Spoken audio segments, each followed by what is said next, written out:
And you are actually in the studio this week. Yep. Back from Louisiana. You're not in some bayou in the middle of nowhere. Yeah. South of New Orleans would actually. I thought if you drive south of New Orleans, you're in the bay or whatever that is. That's pretty much what I was in, though. So you were in the bay with like a little patch of grass. That's what it felt like, and pretty much, yeah. With a shed on it that you were staying in. Yeah. Apparently, there's like a peninsula that goes out past south of New Orleans. Yeah, southwest of New Orleans. I mean, Okay. you can't even call it a peninsula because it's just like a mess of like random pieces of land surrounded by grassy swamp and water. With water in them. Yeah. But apparently that area that I'm in for like miles and miles of open water is brackish water. What does that mean? I think it's like a mix of fresh and salt water. Okay. So it's not technically that open water southwest of New Orleans that you see Yeah. for miles is brackish. Okay. And if you look and you zoom in on how does that affect? What does that do?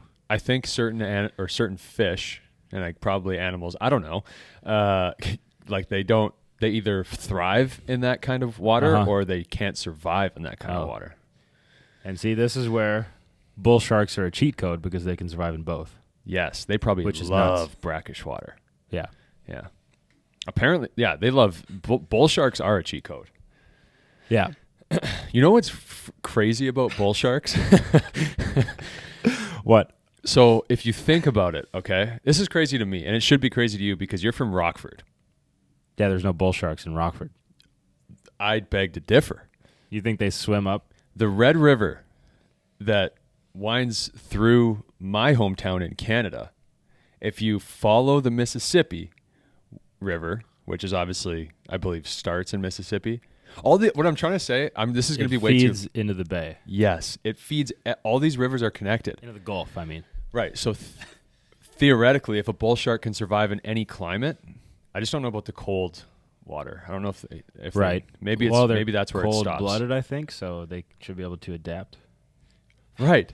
So listen, you're talking about an animal that's been around for like 400 million years and survived the extinction that wiped out like 99% of life on the planet. Yeah, that's insane. Including the dinosaurs. Right. Like that's what you're dealing with right now. So theoretically there could be a bull shark in Winnipeg. I guess theoretically, yeah. And if you run into one, I think that's bad luck. Yeah, I would say that's a long way to swim. There's a long way to swim. But if let's say a bull shark makes its way up to I don't know, Kentucky, maybe it lays eggs there or whatever they do. I don't know. I mean, they put trackers on those sharks and they swim for miles. Yeah. But upstream in the Mississippi, that seems like a different swim. Yeah. Yeah, it's not open water. You know what I mean? But so again, you think they're not in Winnipeg. I would bet money they're not in Winnipeg. I would bet money too. But I'm just saying theoretically. But if they can survive there, if they wanted to, I think they could go there. But again, we're talking about an animal with like 400 million years of evolution under its belt. Yeah. And survived, I think what's called the KT extinction, which is a big one. And also, from what I know, has the highest amount of testosterone in its system proportionally for anything on the planet. Have you done your homework on these things? I don't know. I just watched Shark Week. Oh, okay. There's nothing wrong with that. That's got to be coming up soon. I mean, I've watched Shark Week. When I was younger, I was obsessed with it. But I wasn't like right. when they were probably spitting all these facts. That's not what I was paying attention to. I was like watching the clips of the sharks swimming in the water close to people. I was like, oh, are they gonna eat them? I wasn't paying attention to them talking about. That's not what I was excited to see. Yeah, I wasn't paying attention to their testosterone levels. If they were informing us on that. Somebody fact check me on that, but from what I remember from Shark Week, that's what I remember. Yeah, that's crazy. That's crazy you remember that and picked up on that. Well, it's an interesting stat. It's hard to forget. For your brain, yeah. Not for my brain.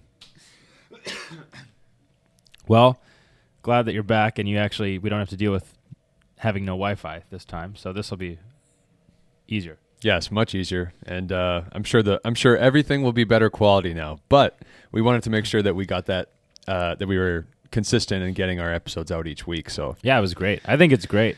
yeah, it was a necessary demon that we had to fight last week. Yeah. I mean, that's our first time doing that. And usually the demon is like, oh, now it's our first time with somebody off site. And not only was it with somebody off site, but it was somebody without Wi-Fi off site. Yeah. Yeah. Great. By the way, like unbelievable place. It's in one the of back my of a truck, yeah. by the way. Yes. Yeah. One of my favorite things to do in the outdoors is go on that trip. That's the third year in a row we've went, and it's so much fun, man. Like just to be in that environment. For one, you feel like you're in a different country when you're in Louisiana. You're talking about bow fishing. Yes. You're on the bayou on the waters of the bayou. Yeah. In a fan boat. No. They have it's got a motor on it. Yeah, 3 mud motors on the back. Okay. These motors, they're called mud motors because they can go through mud. They don't. Well, I would imagine if you're in 2 feet of water, it's hard to have a propeller on the back of that thing. Yeah, but it does. It's got 3 motors with 3 props, and I learned from Doug that the motors are actually lawnmower motors. Interesting. Very Another interesting. interesting fact. Don't know anything about that, but I thought that was interesting. And I also heard the draw weight on those bows isn't as heavy. Oh no, it's very light. It's similar to like the bow that I had when I was younger, so it's probably like a 30, 40 Garner's pound. plastic bow that he had over at our place the other day. A little heavier than that. Little heavier than that. I don't think Garner could pull back these bows. Garner's my son, by the way.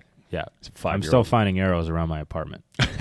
So that thing's draw weight is like there is no draw weight. It's like 1 pound maybe. Yeah. Yeah. Right. He could pull it back with his pinky toe. Yes. Okay. Yeah. That thing doesn't have a draw weight. That's sweet. Anyways, yeah, highly recommend going to Louisiana to do some bow fishing. Very interesting culture there. Very different. You can stay within the U.S. and feel like you're not in the U.S. And there's good food. There's good people, even though they're a little whacked out of their minds. Yeah. And then, the bow fishing experience itself is one that's I haven't found anything comparable to that. Well, that's sweet. Yeah. I mean, I'm a city boy, so this is all foreign to me. We'll get you out there. Most of Alabama is foreign to me. Would you be open to coming next year? Yeah, I'm open to it. Okay, good. Good. We'll get you out there.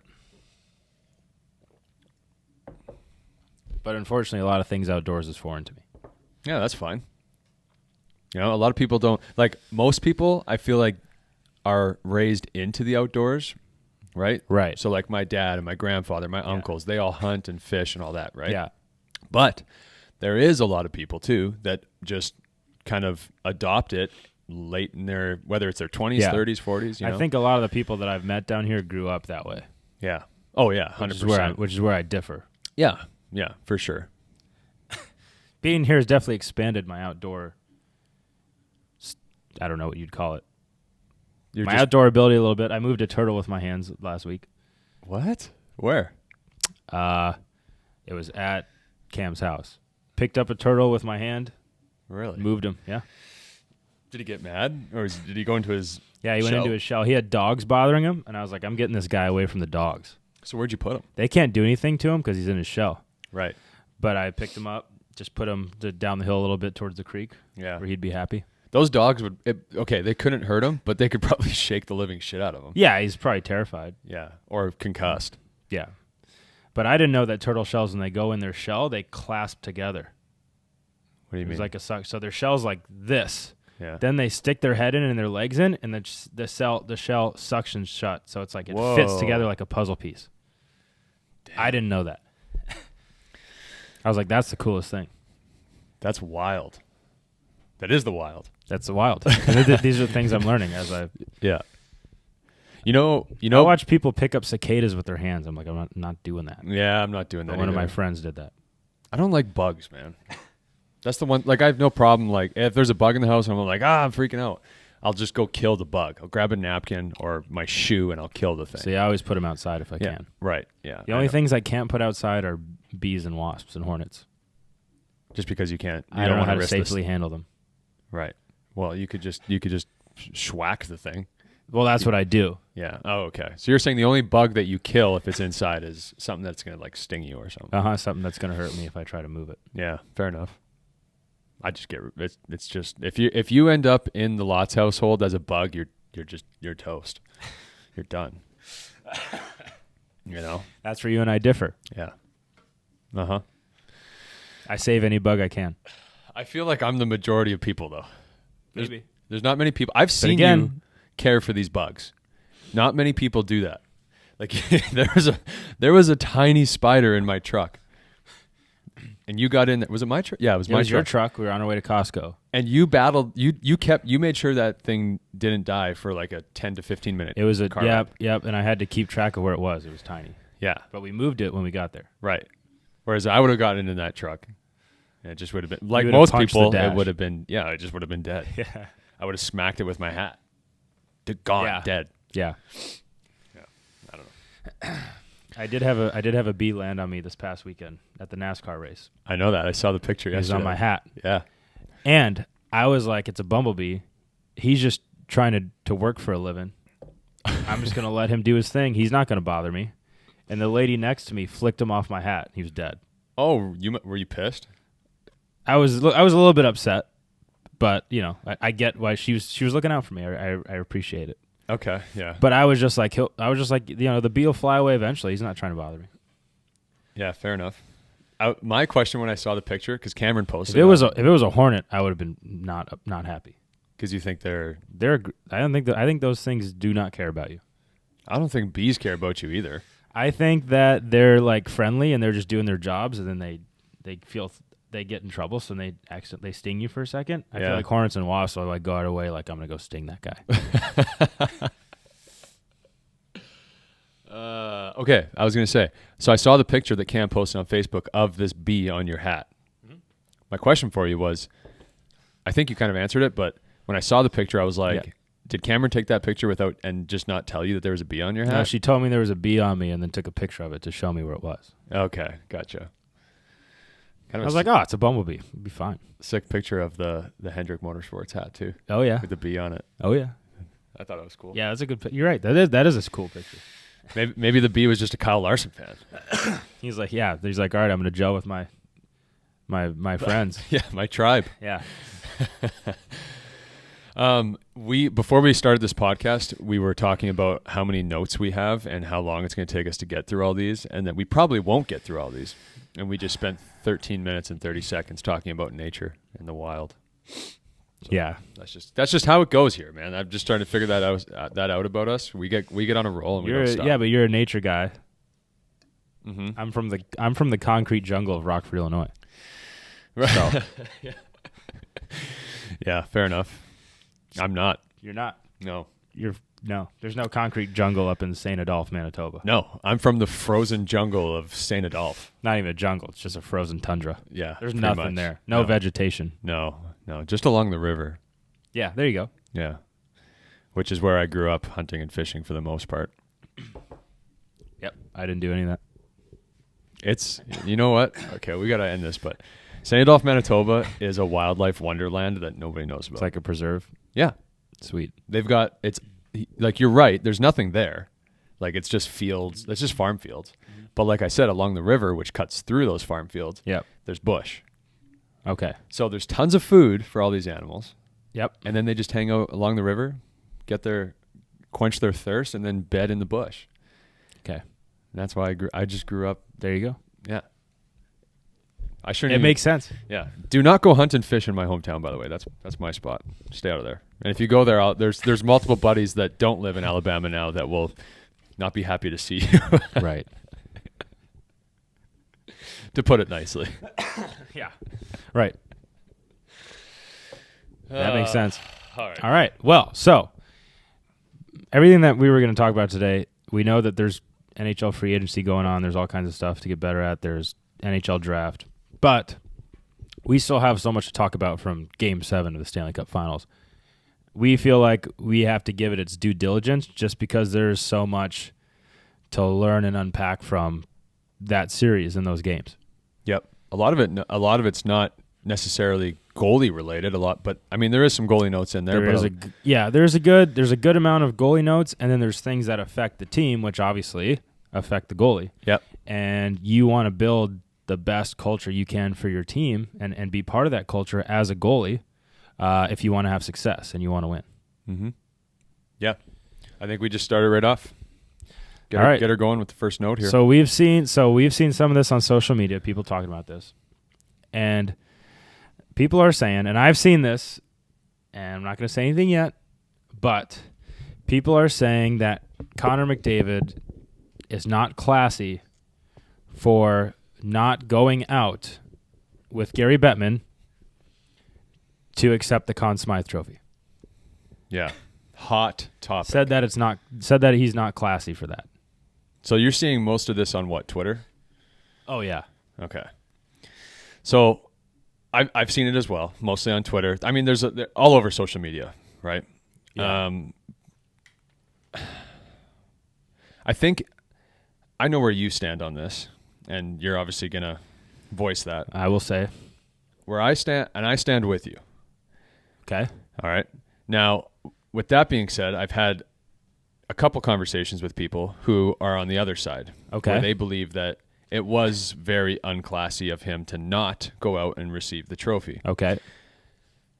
For these reasons. Okay? All right. This is the argument for the other side. Okay. The number one reason is they believe that he should go out to receive the trophy because there are fans and family members in the crowd that have obviously dedicated a lot of time, money, whatever, and that are very passionate about Connor McDavid and the Oilers and hockey, whatever, that deserve to see their captain go out and receive this trophy. That's the biggest reason and the biggest argument I heard. The other ones are, from their point of view or their mind, a respect for the trophy and for the game and the entire process. Okay. Now, I could see that. I can see that too, but it still doesn't. For me, it doesn't outweigh the other side. No, for me either. And that is, I don't think that it's not classy at all to not go out, stand next to Gary Bettman, and accept the Conn Smythe Trophy. Why? I don't think that at all. Why? Because you just lost in the finals. And if you've ever been in the room after a finals loss, and you have a team that cares about each other, like it appears to me the Edmonton Oilers do. Like for all the stuff, for all the things I say that, I don't know, all the knocks on them I do think that there's a lot of guys in that room that really care about each other. Yeah. And I think that's part of what carried them to get that far. Yeah, I think they're a passionate group and they're tight. So you and this is one of the things that I like about Connor McDavid. As much crap as I give him. Well, actually, I don't give him much crap. The only thing I talk about is the contract thing.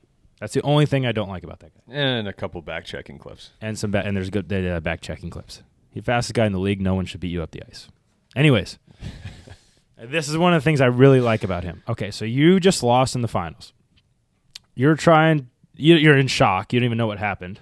You're trying to collect the boys on the bench. You have to go shake hands with the other team, which is fine. That's part of the game. He did do that. Yeah, of course. The guys that he played against and competed against all series, he went and shook their hands. Again, that's respect for the game to start. Yep. Then you go back in the room. When you're in the room after a finals loss, all that you're thinking about is everything that you just gave as much as you could to that finals and that playoff. And the guys in that room who also did the same thing. Who gave the blood, sweat, and tears, who, blocked shots, took pucks off the ankle, took pucks off the ribs, took hits to make plays. All that stuff, that's all that you're thinking about is, especially as Connor McDavid, he's the captain. Yeah. As the captain of that ship, all he's thinking about and all you're thinking about is the guy next to you. Yeah. And obviously you're still thinking about your family and friends. You're thinking about all your family has sacrificed to get you to that point, but you feel like you were not able to make them as proud as you should have. Yeah. Because you just lost in the finals. You just went to war for 3 months, not to mention the 6 months prior to that all season long. Right. And then it just ends abruptly. And you played the entire you played as long as you could play to mid-June. Yeah. And you came away with nothing. Yeah. So at the end of the day, I think McDavid as a leader doesn't to the guys next to him who they're probably saying, boys, we're going to do everything we can to get back here next year, which is what the Panthers were saying last year, I bet, after they lost to Vegas. Yeah, I think it was Matthew Tkachuk who actually said that's exactly what they were saying. Yeah. Okay. Because as soon as you lose, you're upset, but then your next thought is, I wish we could fast forward to next year's finals and play in them tomorrow. Yeah, it's just like from a goalie point of view, when you have a bad game, the next game can't come quick enough. Right. You want to get out there and just and redeem yourself. You just want to get over that feeling of not, had a bad game, maybe not feeling your best. Yeah. And Aaron Rodgers says the same way in football, actually. And he has to wait a week. When you don't, that's what he was saying. He was like, and he actually said, in hockey, really, you get to go out a couple more days and play again and get that feeling back. He's like, in football, you got to wait a whole week. Yeah, that sucks. And that was one of the things he was saying about just the difference between hockey and football. I don't know why he used hockey as an example, but he did. Yeah, I guess probably just I don't know. There's just a lot of games in hockey. Baseball would have been an even better reference. For the most part. Yeah, you're just going out there the next day. Yeah. So, anyways, that's all that's on your mind at that point. Yeah. And I think as a leader, to that group of players, as a leader, you leave that room where everybody's together. You're just together. That's it. It's silent, but everybody's together. There's no and cameras. There's a feeling of togetherness. It's just the boys. Yeah. Soaking in the everything crappy moment. Yeah. For the most part. So, as a leader, because that group for the most part is the group that you're going to have to do it again with next year. As a leader, you cannot set the example of, I'm going to go out and care about an individual award. I'm going to go receive an individual award, even though we together just lost this thing. Yeah. I think it speaks more to him as a leader by saying, hey, I got an individual award, but that's not why we're playing, boys. Yeah. That's not why we play the game. We play to win the cup. And anything outside of that, I don't care about. And I kind of think that, and now McDavid's so decorated that oh, cool, I got one more trophy out of my case. Yeah, he doesn't care. Right. I think so it's a little bit easier. But he's thinking, he might not even realize, so I need to go back to my point, but I don't know how this works. Do they tell you before Game 7 you won the Conn Smythe? Hey, Connor, whatever happens, whether you win or lose, stay out there because we got to give you a trophy, man. I mean, I don't know. I mean, when are you notified of that? Does a media guy come in and say, hey, Connor, you won the Conn Smythe? You're saying prior to the game even starting? Well, how do you even know that you won it until Gary Bettman announces it? Technically, I don't think you do, but I mean, right. I Okay, don't so know. he's in the room, probably head in hands, maybe arm wrapped around one of the boys. Yeah. And a guy comes in and says, hey, Connor, you won the Conn Smythe. And he's like, what's he? Oh, okay, great, I'll go get it. I mean, what's he supposed to do? He's like, thank you. I'm going to stay here with my guys. Yeah, I think even in that moment, if I'm Connor and the media, I doubt this happens, but if the media guy or some other guy, whoever tells him that he won, says, "Hey man, you should go out there. It's going to upset some of the fans."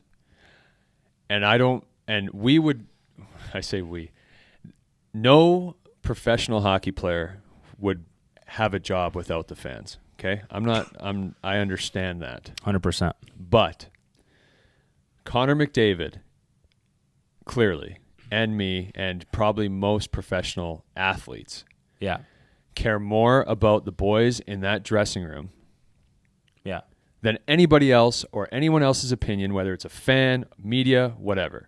So in that moment, he had a decision: do I go out there and do I make maybe some fans happy? Which, for the record, I guarantee you, some fans loved that he didn't go out there. Well, that's what I was going to say. I think we have them here.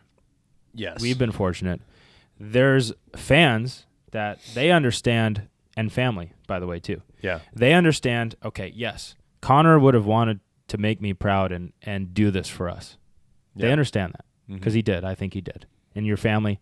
And then they understand, okay, I've put in a ton of this as a fan. I've put in a ton of this as a parent. I put in a ton of this as a sibling, as a wife, spouse, whatever. Yeah. Okay. they all know that, but then they also have the thought of, but think about what Connor's put into this. And so this is how I feel. Think about how he must feel in this moment. Yeah. Right? And they understand that. So they understand. It'd be cool to see him get a picture with the Conn Smythe and Gary Bettman. But they also understand this is what he's put in. He put this in to win the cup, not the Conn Smythe. Yeah.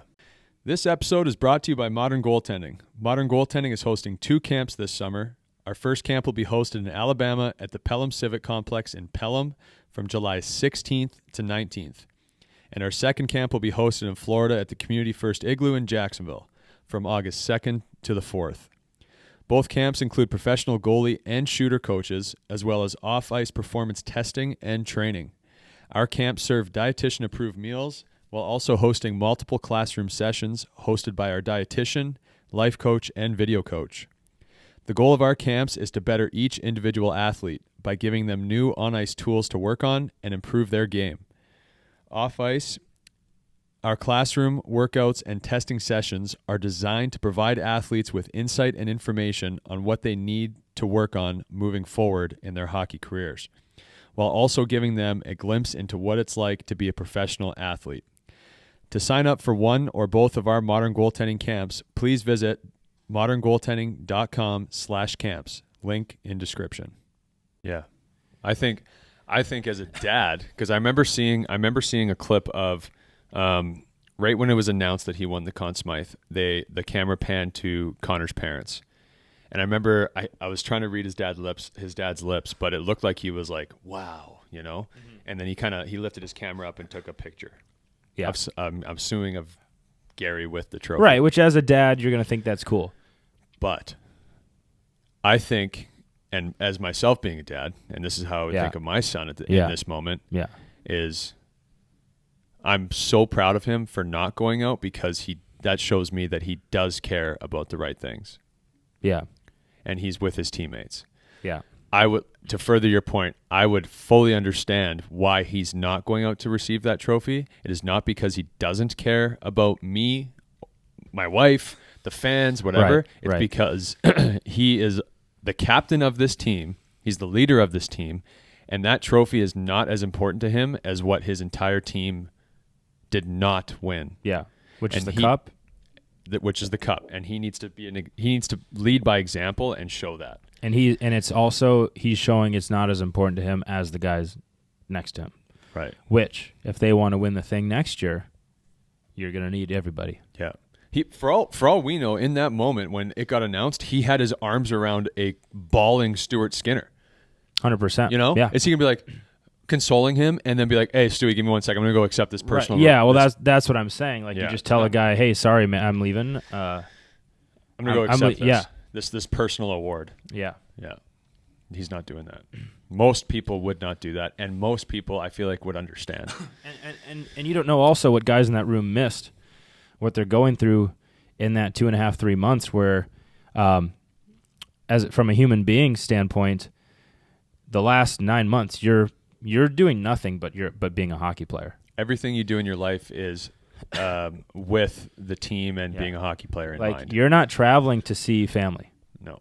You're not traveling to see, like the birth of your sibling's child.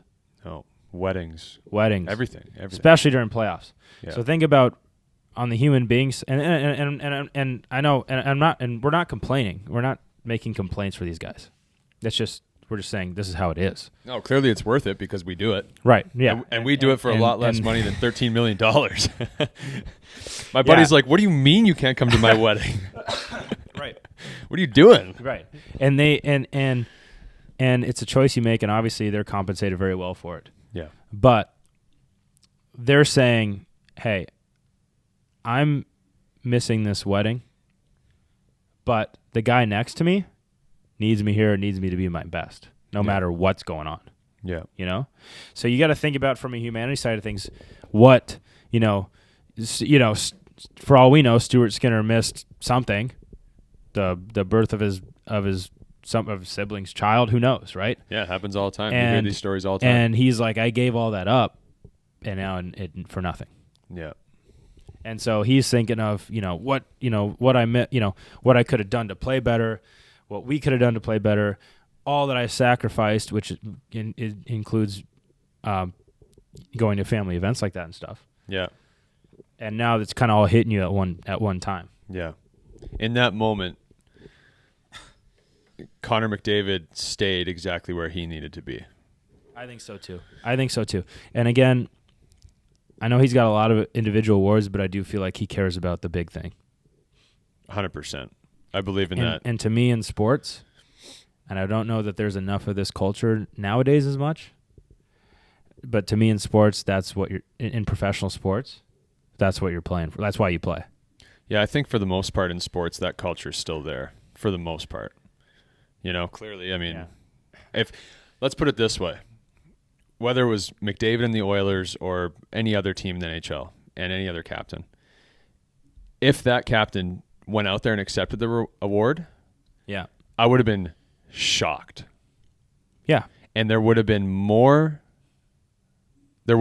critics ripping into McDavid if he had went and accepted that award than doing what he did.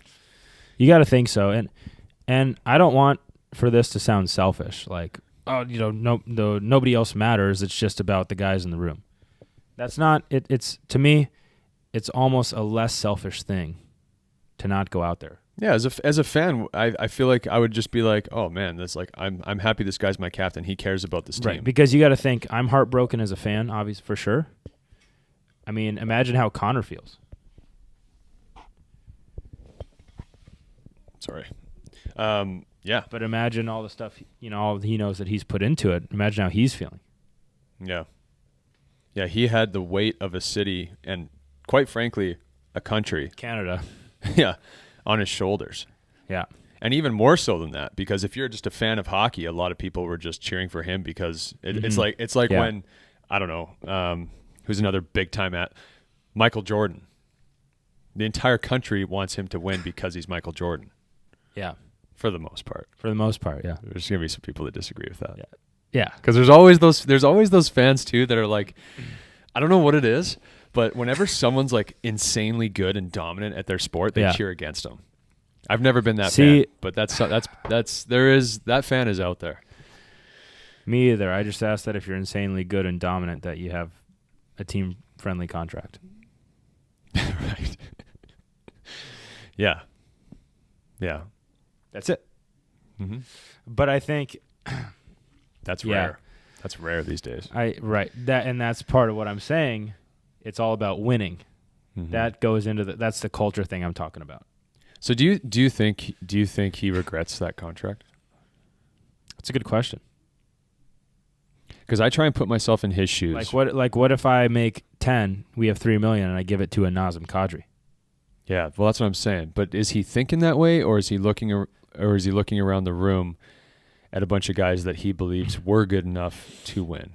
Like we're talking about his brother. I'm trying to put myself in his shoes. I think the first thought is always going to be, okay, how can everybody in this room raise their game to win this thing next year? Right. Because you love these guys and you want to win with this group. And that's your first thought. Yeah, you don't want to have to bring in somebody else. Right. But inevitably it always happens. I mean, look at the Panthers. They've already lost 2 of their defensemen.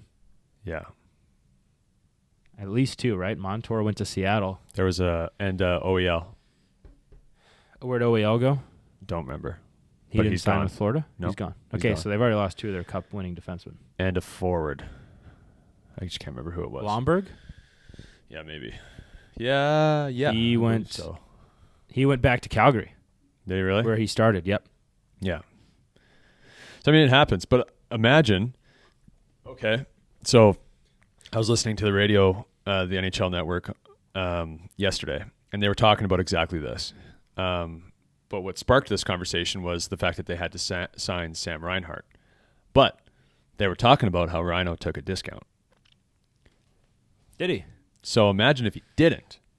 They had to get rid of those 3 guys. Because one player signed for a discount, they still had to get rid of 3 guys. Yeah. And that's what I'm saying. I think I don't want to get on a roll, but that's what I'm saying about these contracts. Well, but facts are facts. You're just saying how it is. But Barkov, who in my opinion should have gotten the Conn Smythe one of two guys who should have gotten the Conn Smythe. Yeah. Because I think Connor, and this is the next conversation we could talk about, because I'm not so sure he should have gotten the Conn Smythe. Mm-hmm. Because he set a record for scoring, and he's great on the score sheet. But it's all the stuff that Barkov does all the time that isn't on the score sheet that just wins games and gives you momentum and allows you to shut teams down and, just everything. It changes the game so much. So you think Barkov should have won the Conn Smythe? I'll go ahead and say that, yeah. Okay. I think the most valuable, not highest score. Okay, but this is where I'm going to debate with you. Okay. All right, I want to see where this goes for me. All right. This usually doesn't go well for me when I do this with you. Okay. I think Bob should have won. Bob is a good candidate too. I'd be okay with that too. Because people have what do they call it? Like short term when you're biased towards the short. So you're saying they're just going to take his last 3 games into account, or last 3 out of his last 4. Right. Okay. And completely forget about the 3 previous rounds and what happened in game 1 of this series. Shut him out. Stole the game probably. Right. Yeah. 100%. I think I'd be okay with that. 100%. The reason I think I'm leaning towards Barkov is because I think the Panthers also played such good defense in games that they won. Mm-hmm. For the most part. For the most part, that they would shut down anything inside. And they were just laying down to block everything, man. Like that game 7, their desperation to block everything was unbelievable. Yeah. And you're like, that's a cup team. Yeah, they were willing to.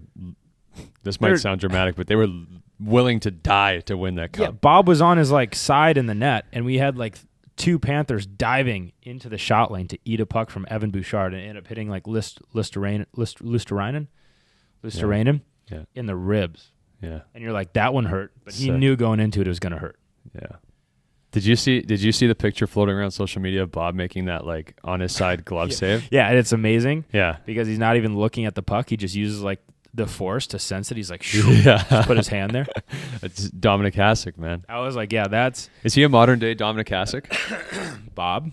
Yeah.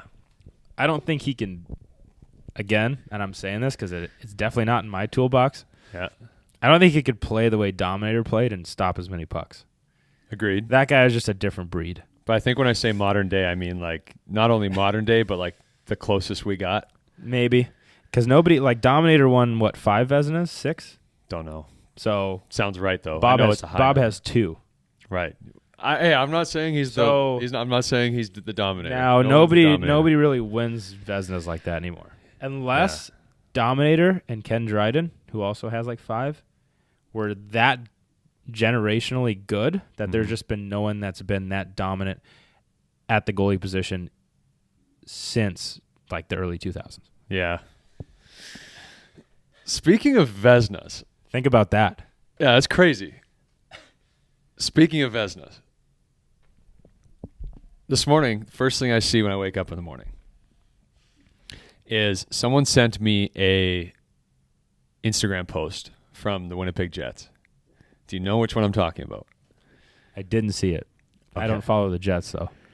You know how on Instagram they have those, I think it's NHL who does it. They do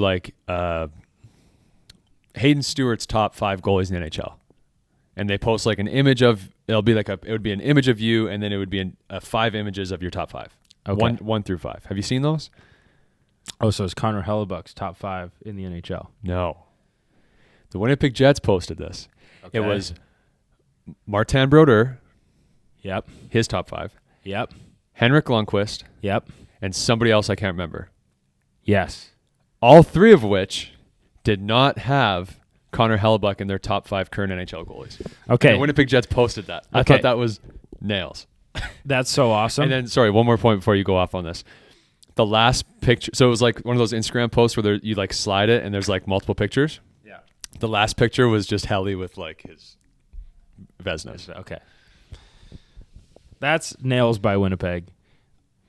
We need to relook at those lists, and I think we should put it in our notes as something that we should talk about, Okay. or if we agree or not. Yeah. I don't agree. But to preface, we talked about that when those videos came out, and I remember sending them to you, Yeah. and we said we disagreed. Yeah, you're right. It's hard for me to sit here and disagree with Henrik Lundqvist or Martin Brodeur because they're just way better at keeping a little black disc from crossing a line than I am.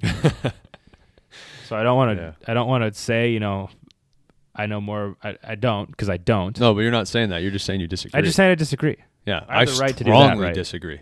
I have the right to disagree, right? Yeah. No disrespect. Even though I play 3 leagues down from them. Yeah. Well, you could argue more than that. Three leagues within this country. Right. Yeah. Even though I play like 33 leagues down from them. Yeah. No disrespect to the guys that are on this list.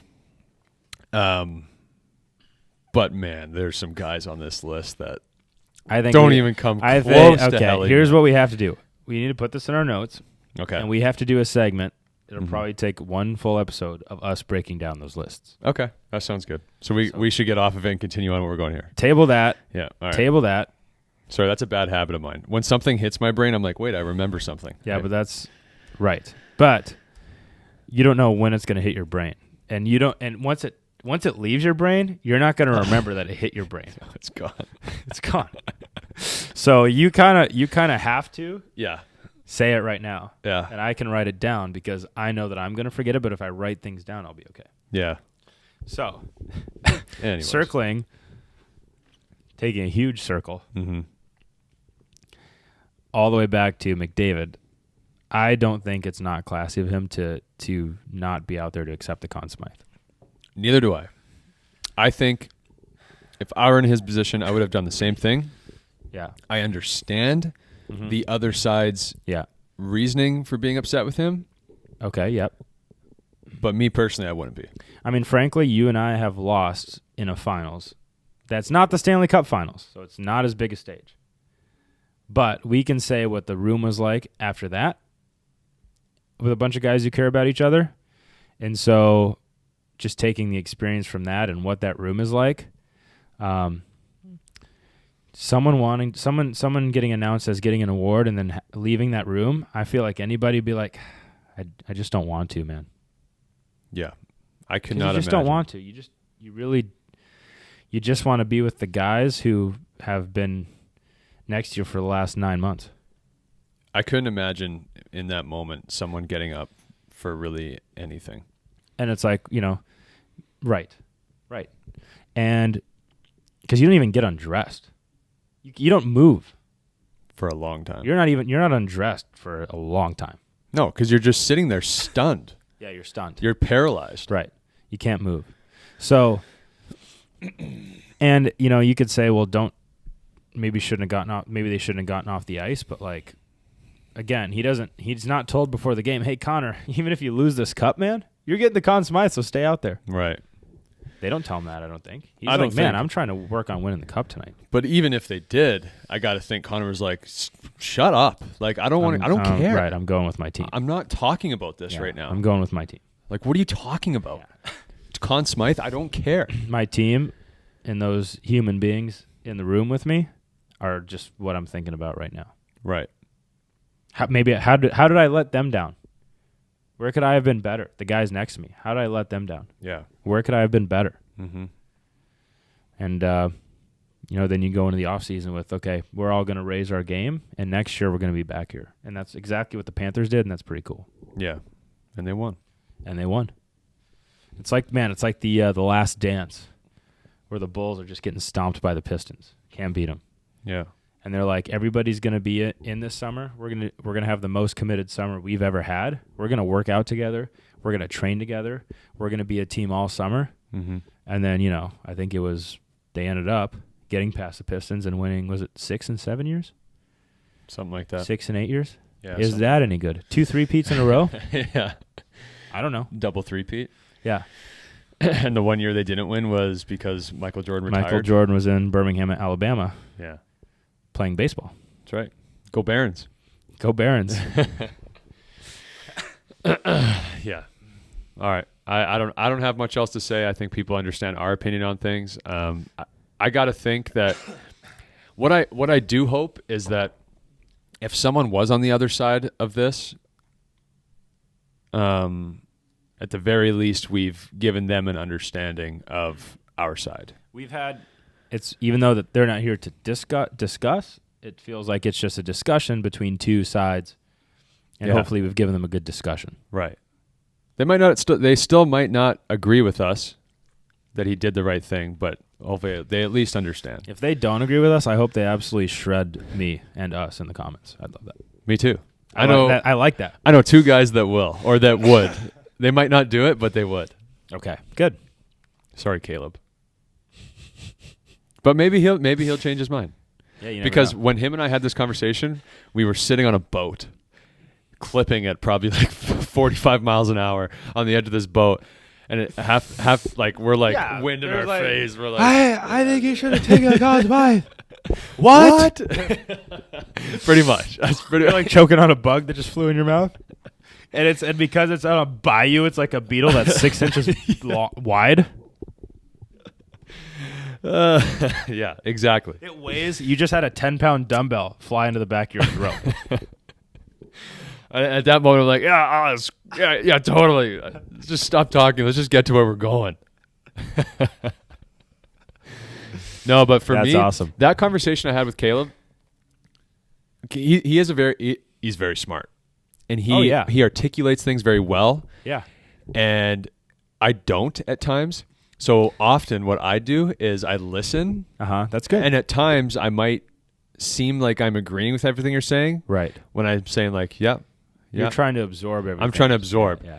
Then I got to go take 2 weeks and absorb the entire thing. Got to marinate for a while. Put a microphone on my face, listen to you, be reminded about how I actually feel about it, because I'm easily persuaded. Yeah. And then I can voice my opinion. Yeah. So I hope that doesn't. I hope Caleb doesn't think like, oh, he was agreeing with me, which I don't think I was. But anyways, as long as you weren't saying, yeah, man, I totally agree. I was saying I get what you're saying. Okay. Yeah, that's how people know that you're disagreeing. Yeah. But he was so good with his opinion. I think at one point I did say like, yeah, I don't know, I'm kind of on the fence about it, which would be bullshit. Yeah, because we both know you're not on the fence about it. No, definitely not. We might need Caleb in here. We need a Conn Smythe debate. Just so we can, because he does feel wholeheartedly about the other side of this. Right.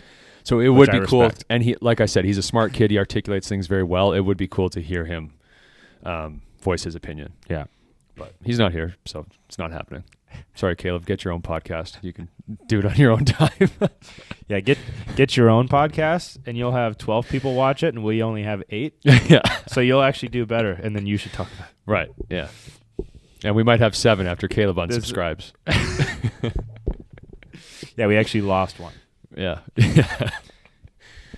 Yeah. All right. What do you want? How do you want to do? The next thing I just want to spend like 2 minutes saying. This episode is brought to you by Vita Era Hydration. Vita Era addresses 2 critical issues for a healthy lifestyle.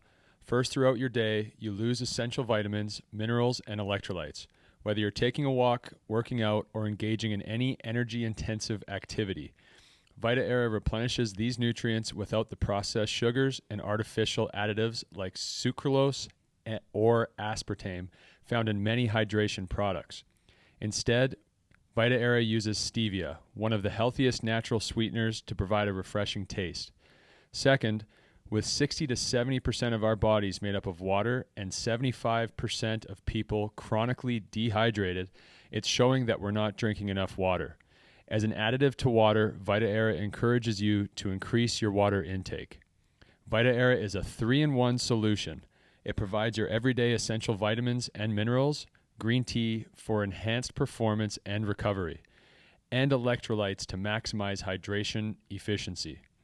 Each serving includes 500 milligrams of potassium, equivalent to the potassium content of a banana. Stay hydrated. Drink Vita Era. I don't know if I already made a point of this last week, but again, and I think I mentioned this, I just want to say really quick, I'm happy for Stuart Skinner. Yeah. I just want to say this for like 60 seconds. He played all the time. He battled so much adversity, getting pulled, getting benched. Oilers fans saying he shouldn't be playing and he should be in the American League and on another team. His the people, his own fans, yeah, from his hometown, which is Edmonton. he grew up a fan, I'm sure. Yeah. Okay. He got them to the finals. He battled so much adversity. He had like a .935 save percentage in games that were played that were 4 through 7 in the playoffs. Yeah. How clutch is that? And in the finals, like I said, Game 7, he gave up 2 goals on a team that has like $21 million invested in 2 guys who were supposed to score. So, anyways, I'm just happy, and it's a real credit to him how mentally tough he is to be facing all that and just not worry about it and just go out there and do his thing. Yeah, I mean, you kind of said it all, man. I mean, I'm happy for him. I'm proud of him, and I think what he, like you said, the adversity he had to deal with, I gained so much respect for him. You know, not that I didn't respect him. It's just to see somebody go through all of that and come out. I know he didn't come out on top necessarily because he didn't win, but I think in his position, he can still be proud of himself for the effort that he put in. You know, you can't win by yourself. No. So you give up in Game 7. You give up 2 goals on 22 shots against the best team in the league. I would say that you did what you were supposed to do. He's probably happy with his performance and disappointed with the result. 100%. And you know what? He's probably thinking about everything he could do to get better. Yeah. And that'll make him better in the long run. Obviously, it's better to have a championship. Mm-hmm. Like, we're not saying, sacrifice a championship to get better in the long run. No, you'd rather win. Yeah. You want to win. But if you don't, and now you're at this point, all you can do is get better from it. Yeah. And I guess, he's young, right? So we'll see where his career goes. Yeah. One of the things that drives me nuts as a sports fan is the constant comparison of athletes. Football comes to mind with quarterbacks, okay? Yeah. We've talked about this. Yeah. People comparing athletes who have won a championship and haven't. And I'm stuttering here because I'm being careful because my opinion is... I do that all the time. Right. And as do I. But in certain circumstances, one player can only do so much. Right. Henrik Lundqvist, Carey Price. Yeah, right. These are the names that come to my mind. Yeah. When I think of conversations like this. So what the whole point I'm trying to get across is, and like I said, he's young. Who knows? He could win. He could win 4 Stanley Cups for all I know. Especially he could never get to the Stanley Cup final ever again. I think the cap going up soon. Right. So who knows? But I think at the very least, like I said, he can be happy with his performance. He will look back and I'm sure he'll try and figure out what he can do to be better. But he can be happy with his performance and disappointed with the overall result. I think it's one of those things that it's something he's going to think about every day over summer. What could I have done better? Yeah. Especially because the second goal was a wrister from like a little bit above the dot that went under his glove, kind of next to his hip. Yeah, traffic in front. A little bit. He could see it. He was sticking on the short side. So that's like, okay, I'm taking short side. Anything short side, I'm going to stop. Yeah, but then you also look at Game 6 or 5 or 6. In the first period, he made like 2 saves that were unbelievable. They shouldn't have even been in that position. Right. But again, because he was in that position, I feel like that's something for the rest of the summer he's now going to think about. 100%. Just because that's just part of it. Why didn't I just put my glove there? That's one of the hardest things of what being was I an athlete. doing? What was I thinking? He might be thinking, why was I sliding out of the net on that first goal? Yeah. It's tough as an athlete, man. The shoulda, woulda, couldas. If you care about it and you're a competitor, absolutely. Yeah.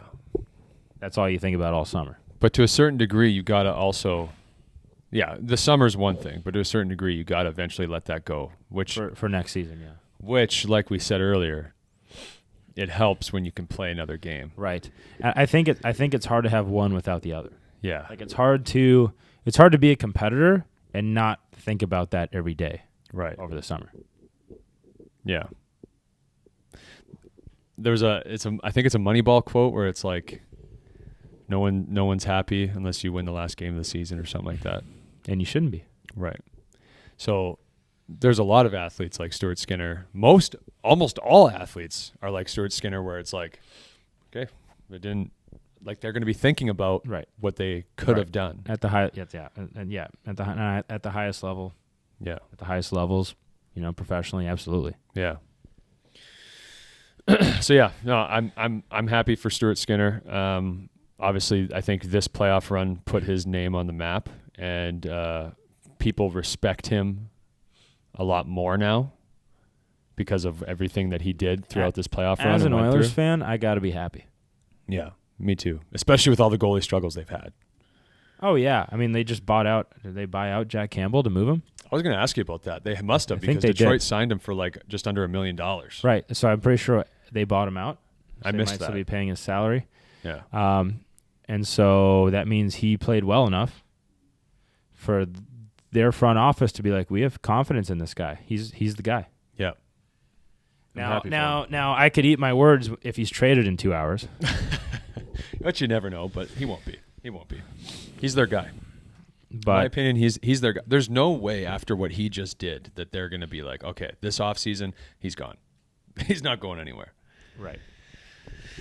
There's just no way. Because he's only 25. Yeah, he's young. He's only going to get better. He's got, I would say, from what I've seen, and this is just a number I'm pulling out of my ass here, he's got probably 10 more years of like prime time. Well, you could argue for more. I mean, Fleury didn't win a Vezina until he was, 38? Really? 37? Wow, I didn't know that. Tim Thomas won his second Vezina at 37. So you're saying 15 years. And he won the Conn Smythe at 37. Right. He's young, man. He's young. We think he could add a little bit more just athleticism to his game instead of being so technical all the time. Yeah. But he made some athletic saves. Yeah, he did. He did. He looks like, but he looks a little bit more uncomfortable doing it than like a Vasi or a Sorokin or a Igor. But again, I'm comparing him with the best goalies in the world. Right. And Connor Hellebuyck looks. He does. And Connor Hellebuyck said he might be the stiffest goalie in the NHL. Right. He looks very uncomfortable when he makes athletic saves. Yeah, he does. But he puts himself in such good spots all the time that he doesn't have to. Mm-hmm. Very often. Yeah. Very few goalies have it all, man. If any. No, you can't. There's no way. Vasi's pretty close. He's got size. He's got athleticism. And good technique. He's positionally phenomenal. Sorokin too. But Sorokin's only like 6 feet tall. Or 6'1" maybe. Is he really? I think so. I hope so, because otherwise I'm just pulling that out of my ass too, but I'm pretty sure. You're gonna look this up? Yeah, look it up. You think he's bigger than that? We just talked about how Ovechkin's 6'3". And like 235, yeah, right? Or something like that? Yeah, but remember you didn't you say you thought he was like 6 feet tall? Did I say that? I'm an idiot though. Yeah, so this what we're looking at right now says Sorokin is 6'3". No. And as a top 5 goalie in the NHL makes $4 million a year. So, okay, so I think he's another guy that's pretty close to having it all. And Bob. Wow. That's a good, yeah. I don't know what to say. You got me on that one. He's got it all. Because you can't even say. I wasn't trying to get you. I was just trying to verify. I'm glad you did, but I never would have guessed that. I think this guy is 6 feet tall, maybe 6'1". Yeah, Igor's 6'1". Igor Shesterkin is 6'1". But we knew that. I thought I knew Sorokin was like 6'1" too. But I think often I just like see them, I don't know, together in certain ways. Because they're like, for one, they're both nasty. 2, they play similar in a lot of different ways that we don't have time to get into. 3, they're both in New York. Same age. I don't know. When I look at them, I see the same size goalie. But when I look at Vasi, I'm like, whoa, that's a Russian machine. He's a big dude. Yeah. He's a big guy. Yeah, absolutely. But apparently so is Ilya. Ilya's a big guy too. They're both 6'3", right? Vassy 6'4". Okay. I don't even know why I shouldn't even be on a podcast. I just lie the whole time. You just kind of say stuff. Yeah, I shoot off the hip. I don't fact check enough. I just go off my own eyes. Yeah, you're shooting from the hip. Yeah. I shoot a little bit less from the hip, but I also ask for verification on it. Right, which I'm glad you do. Because then at least, like, people could be like, okay, Austin doesn't know what he's talking about. But Off Angle does, because we have Hayden verifying stuff. Right. Which is great. I think that's a good thing. Well, yeah, I mean, that's why we have this computer here to verify things. And as we're speaking of verification, I want to verify that according to Pro Dive International, the good people at Pro Dive International, bull sharks have testosterone levels that are believed to be the highest in the animal kingdom, with 358 nanograms per milliliter. Whatever that is. Yeah. I don't know what an anagram is. Me neither, but we were right about our nature stuff. You were right about your nature stuff. Why is there a picture of a cat there? I don't know. He Googled which animal has the most testosterone. It comes up bull sharks as like the title on Google, and there's a picture of a kitten. I don't know. That's definitely not a... I don't know. That ain't no bull shark. That's a kitten. I don't know. We should get back to our notes here. Well, where are we at? We're an hour in. We're over an hour in. Okay. I told you we had a lot to still talk about. Yeah, but the thing is, I wasn't lying. We just went through 2 of our notes. 2 of what, 7? And we said we might have 1 more podcast with these notes. If we go on this track, we're gonna have to have 2 more podcasts. I think we do the last ones in one. Okay. All right. So should we wrap up and maybe talk about next episode a little bit? I think that's probably a good idea. Yeah. So that's next episode. We just want to talk about Florida.